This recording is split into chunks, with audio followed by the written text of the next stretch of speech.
Excuse me, could you point me in the direction of ScreamCity? Never mind, I think I found it.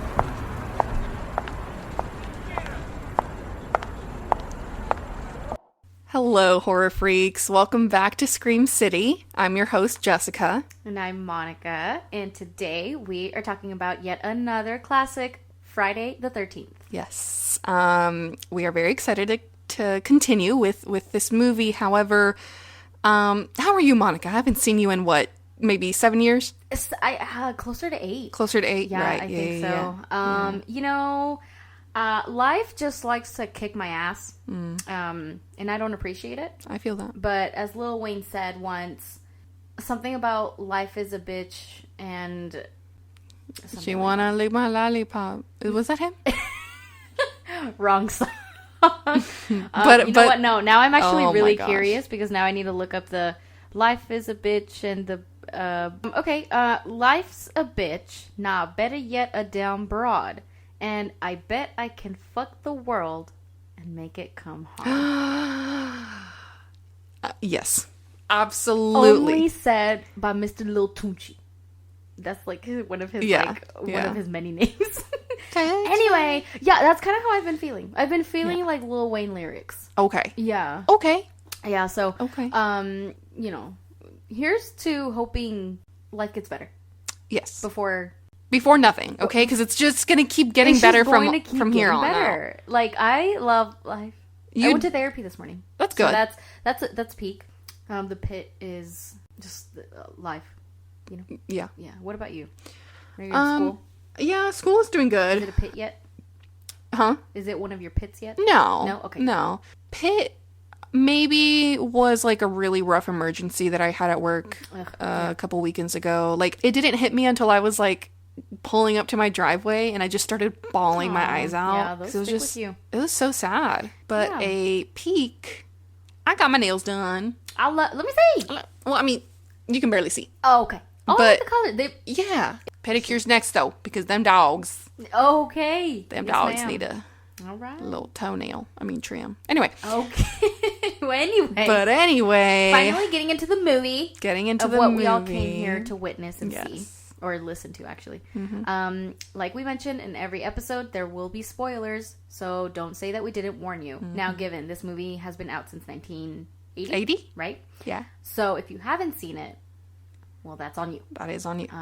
But if you're new to the horror genre and, Friday the 13th isn't one that you've given a chance yet, go watch it. Okay. Yes. So, now, to give a brief synopsis of this movie, the storyline revolves around a boy named Jason, shocker, who drowned at Camp Crystal Lake.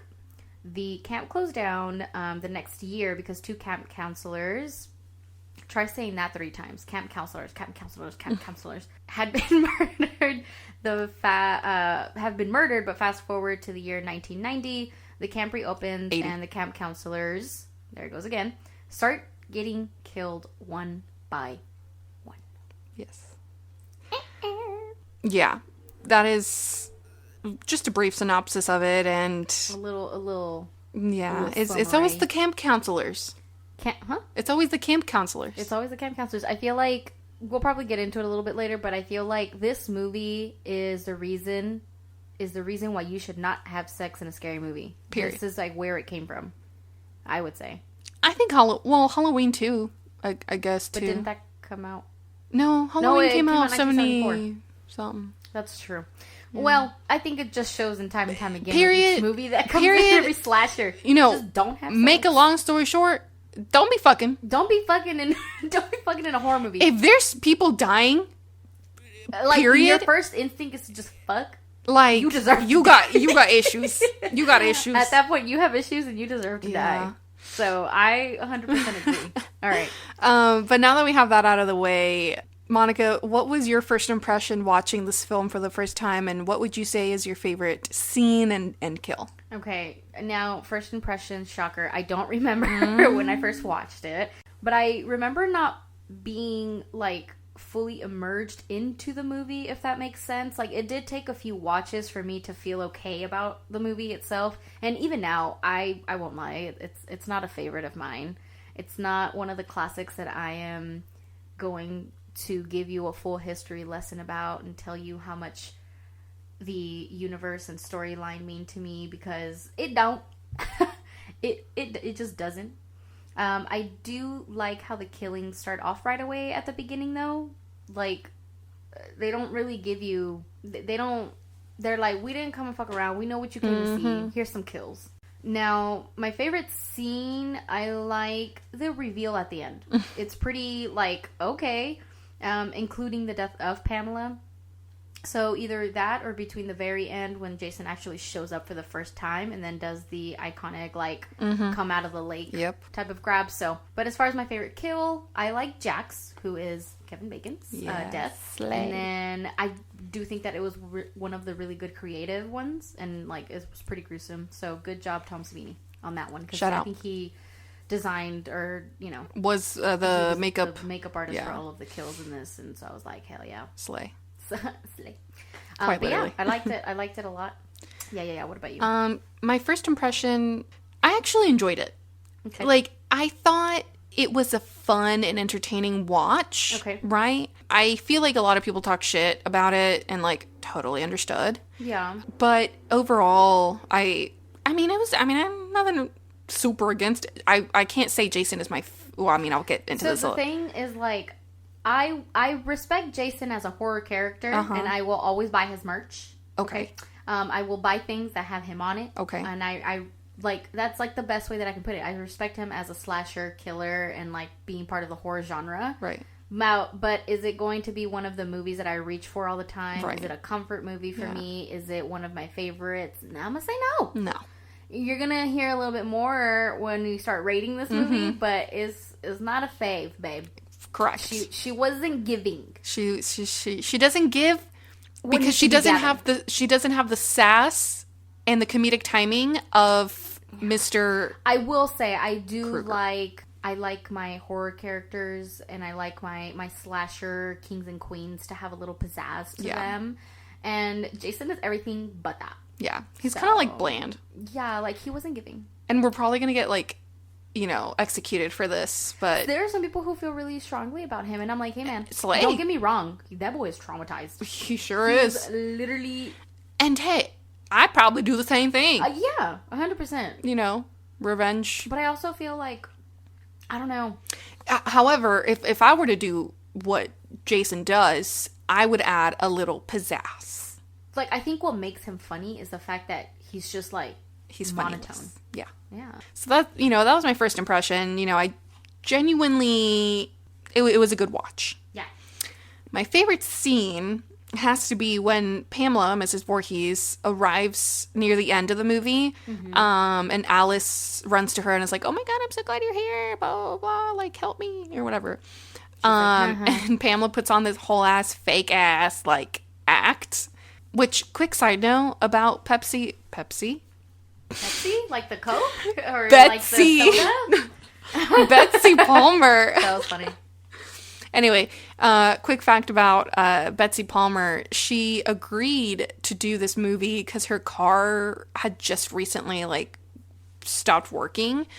And, you know, when they were offering her this role, they were offering her $10,000. And that's how much her dream Volkswagen was. Aww. So she, and I quote, said, "I need the car, send me the script." I love that. Manifestation. Honestly, I love that. But yeah, overall, the whole fight between, like, Alice and Mrs. Voorhees was hilarious. And Betsy Palmer was actually slapping Adrian in real life. Are you serious? Yeah. And Betsy said in an interview, she was like, "Hey, when you hit somebody on stage, we hit somebody." Like, if it's gonna happen, it's gonna happen. Yeah, like, Love that. slay for that. I keep saying slay. I don't know why. I mean, maybe because this is a slap. I don't know. Anyway, it's a word. My favorite kill. So mine actually comes right after Jack's. Actually, it's Marcy's death. Yeah, I think it has to be, like, you know, definitely my fave. Yeah. It's so funny and dramatic. Yeah. And honestly, that would be me too. Okay. Like, Yeah. not only in acting, but in real life. Like, I have to go out in a dramatic way. You know what I mean? And I also feel like it's maybe one of Friday the 13th's most, like, like, infamous kills. Okay. And, like, she had so much time to run away. But what did she do? Like, what did she had do? so much time, but didn't she just, like, stood there? She like, literally just stood there, closed her eyes, and screamed. Like, that was the typical, like, Yeah. give me your best horror scream. Yeah. And that was her job. yeah. And she did it perfectly. And she died delivered. with grace. She delivered. She delivered, and she was like, end scene. Which, again, going back to Tom Savini, which we'll get a little bit more into him, he wanted to show the audience that the weapon that was being used to kill Marcy was real right before killing her with the actual fake prop.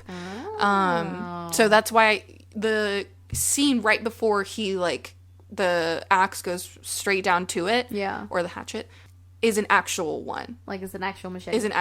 Yeah. And then once obviously it hits her, it's the prop. It's the face. It's like Yeah. the real one. She ends up dying. She ends up dying. Things like that scare me. Yeah, dude. No, that's pretty cool. I didn't know that. I guess since we're kind of talking about the cast and everything, so we have Betsy Palmer, Adrian Keene, and then Kevin Bacon, Janine Taylor, Robbie Morgan, and just a bunch of other great actors and actresses from that time. Because, of course, Kevin Bacon has, he has our heart now. So I do love that man. I do love him too. He stole my heart in Footloose. Footloose. Gonna kick off your Sunday shoes. Please, Louise. Shake it for me. Love it. Jack. I will get say, back. though, I do like the remake of Footloose, too. With Miles Teller? Yeah. Yeah.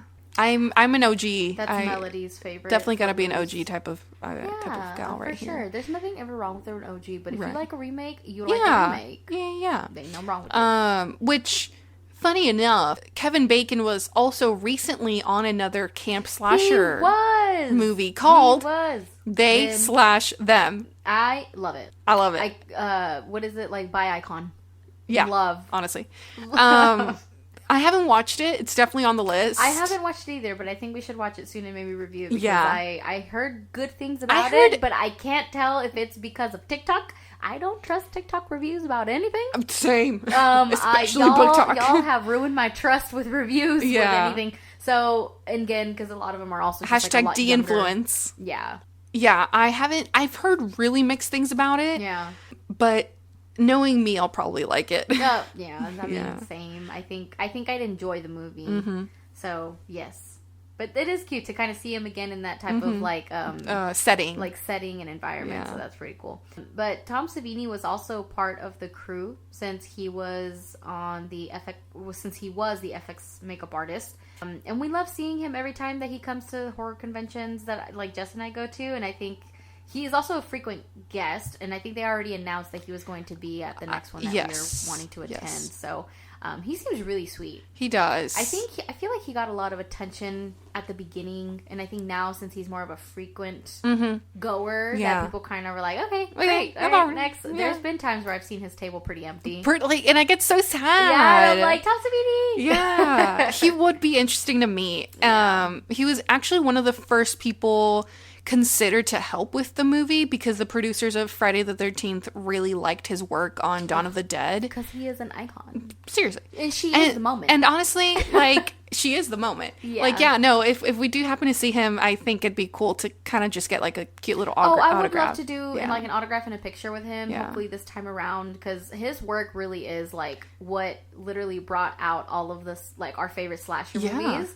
Without his work, like, we probably wouldn't be so grossed out and so, like, into the And movie. obviously, these are older movies, but if you kind of think about, like, FX makeup versus CGI. Oh, yeah. Like, come on now. I feel FX like makeup is always going to be a lot harder than what you can do with, like, a computer. Not just harder, but it just looks more realistic. Not only that, but I feel like you have to be a lot more creative. Well, I don't know.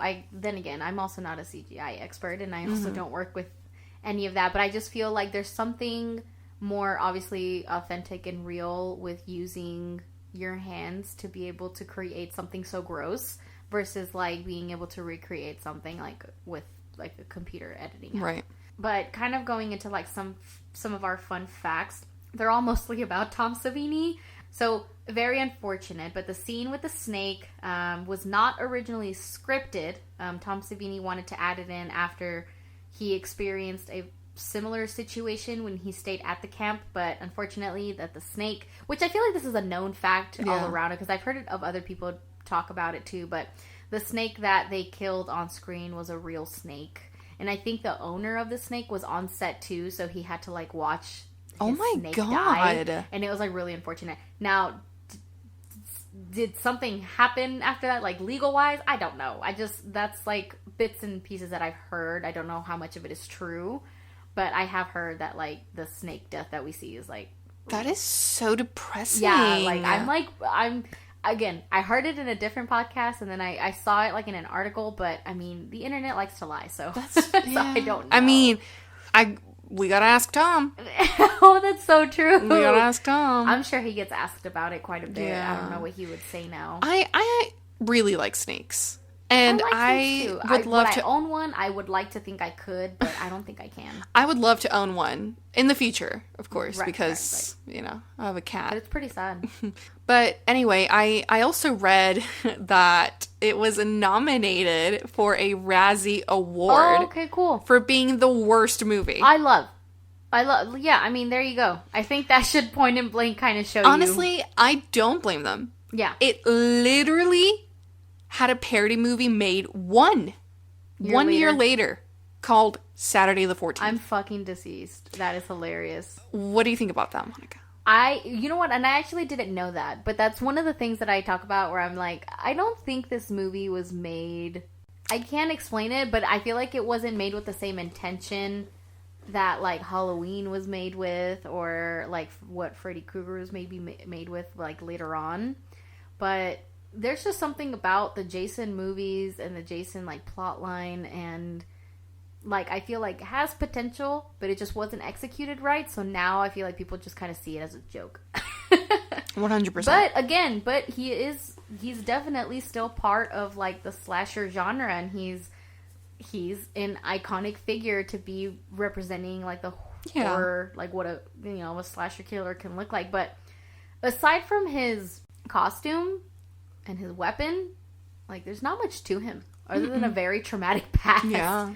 I feel like if they would have gone with his mom a little bit longer, it might have been something like, because it's not one of my favorites. It's definitely in the bottom. 100%. Like my sister has something against, and I mean, whatever. Yeah. But yeah, she's super anti-Jason. And I also think like I think the parody of Scream, so Scary Movie, I think would be above Friday the 13th. Really? Yeah. I feel that. Yeah, like it's just, it's not a great movie to me. No.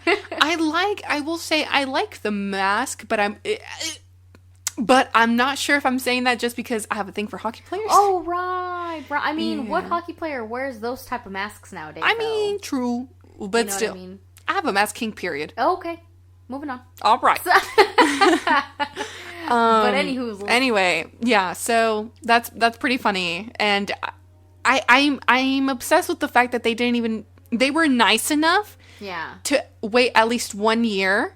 They were like, immediately no. To just wait 1 year to make the parody. Right. That's so funny. But anyway. That's pretty bad. Well, I think we're getting close to a little Would You Rather? Yeah. All right. So for this movie, would you rather encounter / fight off Pamela Voorhees or Jason Voorhees? I feel like another reason why I think Pamela is a good killer is because she gets creative with her kills.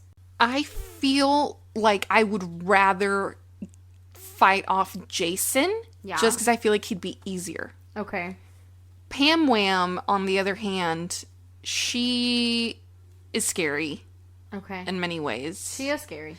First of all, she's old. She is. She's over here walking around this fucking camp just killing teenagers. Yeah. At like her wide age. Yeah. So. Her.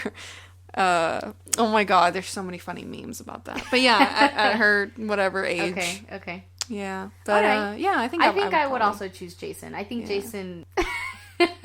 I think I can outrun him long enough. Yeah. Yeah, I'll choose Jason. So we both choose Jason. Both choose Because Jason. fuck Pamela. Because fuck She gonna Pamela. rack my shit. Because number one, if I had a Glock on me, that Oh, bitch okay. getting that Okay. bitch getting You shot. beat Pop dead. Yeah. Okay.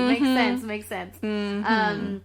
So let's go ahead and speed this along. I feel like this episode's not that long, but I think we kind of got to the point. I think we both feel the same way about this movie. Yeah. We as kept we it do a lot short. of different movies, but I feel like this one we're just straight up like movie was Next. ass, bro. Yeah. And that's okay. And that's fine. And you know, if we get executed, we get executed. we go Because out in style. Huh? At least we'll go out in style, At least- unlike Mr. Voorhees, Yes, if you know what yes. I mean. Agreed. But I guess let's get to the rating, which I think this might be a little controversial, if you will say. So, okay. So we're going to rate the movie. Since this is considered a classic, a classic horror movie, we will be rating it with our scary scale and our satisfactory scale. So just because the movie is scary doesn't mean it's good. He's hitting the gwitty. Oh! The gwitty. The gwitty? Well, it's because you said skelly, and I was Oh. like, oh my god, he's widowy hitting the gwitty. Okay. You haven't seen the TikToks? I don't think so. Okay, good. And I think this is a prime example of just because it is in the scary category does not mean that it's a good movie. So Jessica, why don't you start us off first? What was your rating for both satisfactory and scary? Real scary. So real quick before I get into this, Okay. I want to say that we understand that Friday the 13th is a very classic horror movie. We Yeah, do. it is, 'cause it's one of the top ones. you know, Monica and I both have very strong feelings about this movie, and not in the best way. Yeah. But if you guys either agree with us, cool, let us know. But if you don't agree with us, I want to know what your opinions are about and this. try to change our franchise. minds. Like Yeah. try like what makes Jason so great? yeah. Yeah. I feel like in previous episodes, I mean, like I said earlier, I like character to my killers. I like them to be funny in some type of way. I like them to kind of show that, you know, they enjoy what they do. Exactly. You know, I love when people take pride in their job. For real. You know what I mean? Like, I Yeah. want to know that your job makes you happy. Exactly. And a lot of my other killers, they give me that. Yeah. Even Art. I was And he gonna don't be even saying Art, shit. I think he don't say Nathan. He don't say Nathan. So I want to know why Jason is your favorite character. yeah. Like, if you truly choose him over every other slasher killer that you can think of, Yeah. I want to know why he's a favorite and why he's a comfort. Is it, I'm going to be honest, is it a generational thing just because it was one of the first ones that you ever watched and then now you're just like, hell yeah? Or is there something to him that we're just missing? Or do you relate to him because you also have trauma? Yeah.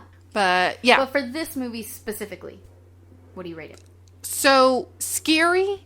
5.5. Okay. 5.5. Okay.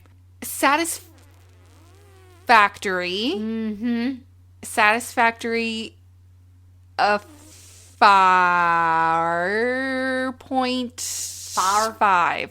4.5. A 4.5. Okay. A 4.5. Yeah. Okay. All right. See, Yeah. my scary scale, more of a 4. Okay. A 4 because gore. Gore. That's just, gore. Yeah. You know? And it's supposed to be a horror film. So Yeah. I'm giving it a 4. Satisfactory scale, I'm giving it a 2. Okay. 2. And here's the thing. You guys know that I'm a very nice person. But anyway, yeah, and the same goes for this movie. I mean, we're no critics, but we enjoy horror and we know what we like and what we don't like in a horror whatever. So, there's a lot of other things that I've tried to experience. I tried watching Skinamarink.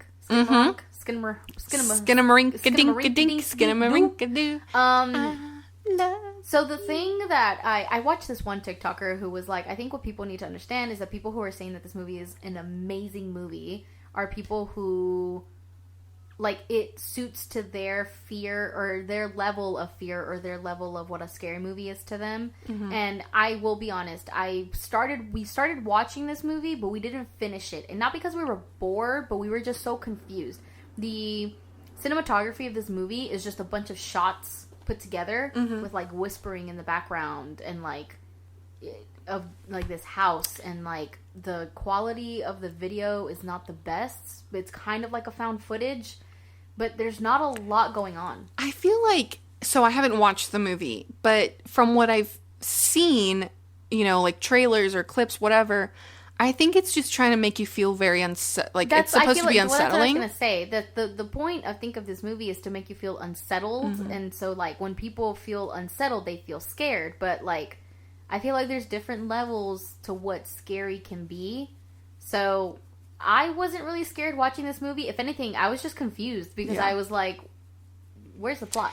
So, I watched a TikTok. I think, I don't remember if it was a TikTok or a tweet, but it said that Skinamarink was the scariest movie they've seen since, I think they said, Insidious and Sinister. And y'all know that I love both of those movies, so I'm like, I really want to give it a shot. But again, from what I've seen, trailer and clip-wise, I mean, you know, like don't get me wrong, like I felt unsettled watching it, but again, it was just the confusion and like the get to the point type of like feeling that I was feeling over being unsettled. Because there are some parts where like you hear whispering of like kids and like this and that, and I was just so like, hello. That I think you should give it a shot. That way you can maybe see where you can stand with it. I want to give it a second chance and see, but from my first impression, it wasn't great. Okay. So, but then after that, because we were on Shudder when we were watching this, we gave another movie a chance, and it was called Satan's Slave or something like that. And we saw that on Shudder. It had like almost 5 stars, and so I was like, fuck it, put it on. We didn't finish it because we started it really late and we kind of got sleepy. But now that movie, that fucked me up. That was like, actually, like, I felt unsettled. I felt scared. I was like, ooh, I love feeling this. And that's like something that I couldn't get from Skinamarink. But again, everyone has, again, different levels of what scary is to them. So if it's your piece of pie, go ahead and take it. Go ahead and eat it. Eat that bitch and enjoy it. It's delicious. But for me, I need a little bit more. You need a little bit more. I need a little bit more of that pie. All right. Yeah. So, but anyway, but my thing is that like something like Friday the 13th to Terrifier, and then up to like maybe like Insidious, The Conjuring, and then something up to like what they're making now, like Skinamarink and stuff like that. Like they're all such different wide ranges of what horror can be. And you know what? Actually, now that we're on this topic, I totally forgot, and I did want to mention this. I don't remember how, but basically, I went to go watch Knock at the Cabin. Yes. Knock at the Cabin? Knock in the Cabin? Yeah, the one with Dave Bautista, Rupert Grint, all that good stuff. So, I very much enjoyed it. Good. I very much enjoyed it. That movie left me not only tense during it, but I was tense for like maybe 30 minutes after I left the movie theater. Yeah, still feeling like whoa. Yeah. And it's like it's nothing, like it's not necessarily scary. Yeah. It's just the tension of the situation that's going on. And I think that's like another thing that you need to consider, because there's thriller horror that is supposed to make you feel like this way, like it's supposed to make you feel scared of these type of situations that could happen, like shit like that. And it's scary, which is why, to this day, I think The Strangers is one of the scariest movies that I've seen.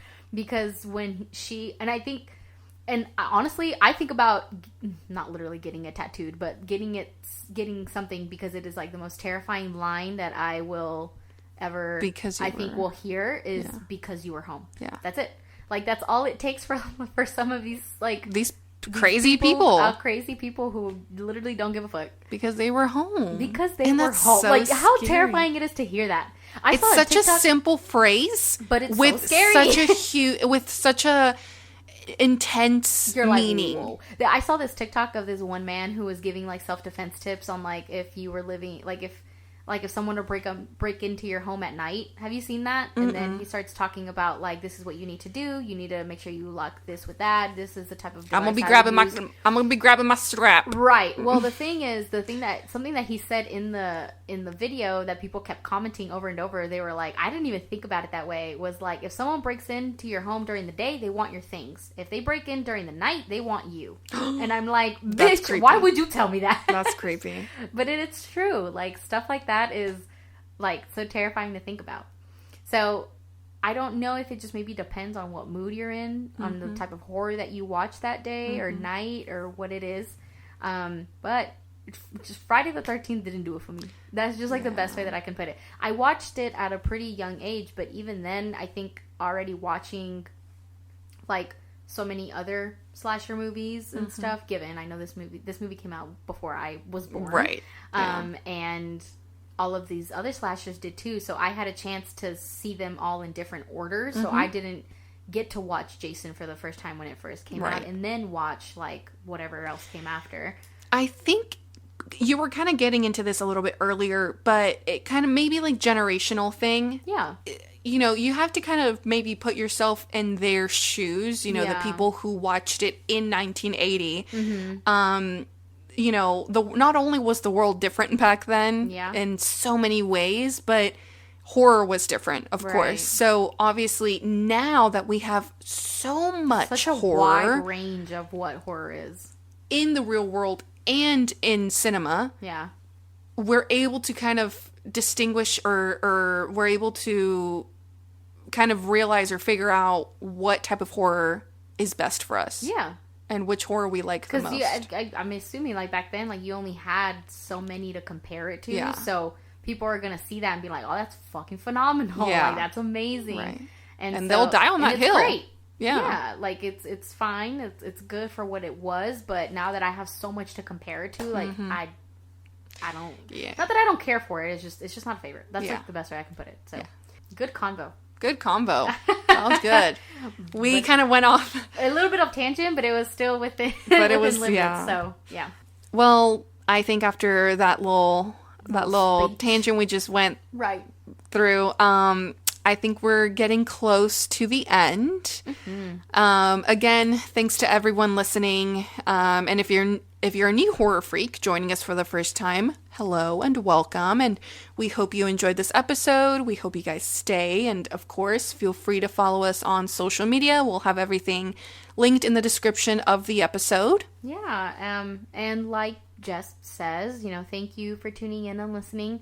We cannot stress enough how much we appreciate your support, and so make sure to tell all of your horror freaks, family, and heck, even strangers that, like, tell them about us so that we can grow the horror community, because that's, like, what the main purpose of this is. So, and just make sure to tune in to next week's episode, which I really want y'all to guess what it's going to be.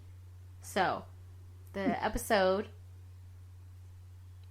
episode, and the last episode were a huge hint. So what were to happen if, for whatever reason, they somehow combined? Yeah. Right. What would happen if, like, in a crazy universe where both, like, slashers, serial killers just met. Yeah. What would happen? We will tell you in next week's episode. when we talk about Freddy versus Jason. Did you like that? I hope y'all like that. Yeah, because that was improv. that was improv. And it was great. Anyway. I will say, I think Freddy versus Jason, I think it definitely hits above, like, Friday the 13th alone for me. I love Freddy versus Jason. I think it's watching it now, I think is really cringe. But I think back then it was like such this huge thing. I bet, dude. To be thing. At least a fly on the wall in that movie theater when it came out. Obviously we're going to get into it a little bit more next week. Yeah. Just know that I obviously don't like the ending, but whatever. I don't like the ending to it either, but I think it's for whatever, like, for some reason, I think it's well deserved. Okay. I can't explain it, and we'll go into it, and I'll try to elaborate on that. I have a theory as to why it ended the way it did, but Okay. we're gonna get into it next week. Okay, great. Yeah, no, I can't imagine like when it got announced how exciting the horror How community excited was. people started getting. They were like, I'm going to try and look into see what like the advertisement for it was, and kind of see what, because I also think that this also came out when like previews still had a narrator. I think. But yeah, I'm excited to talk about this one. This one's gonna be fun. Yeah, this one's gonna be fun, I think. I love it. All right, well, I think this concludes the episode, and again, thanks for listening as always. And again, you know, we've been silent for a second, but we are back on our game, and we will try to be better Try to keep it going. hosts. Yes. Yeah. Okay. But yeah, as always, we've been your hosts, Jessica. And Monica. Stay safe safe and and stay spooky.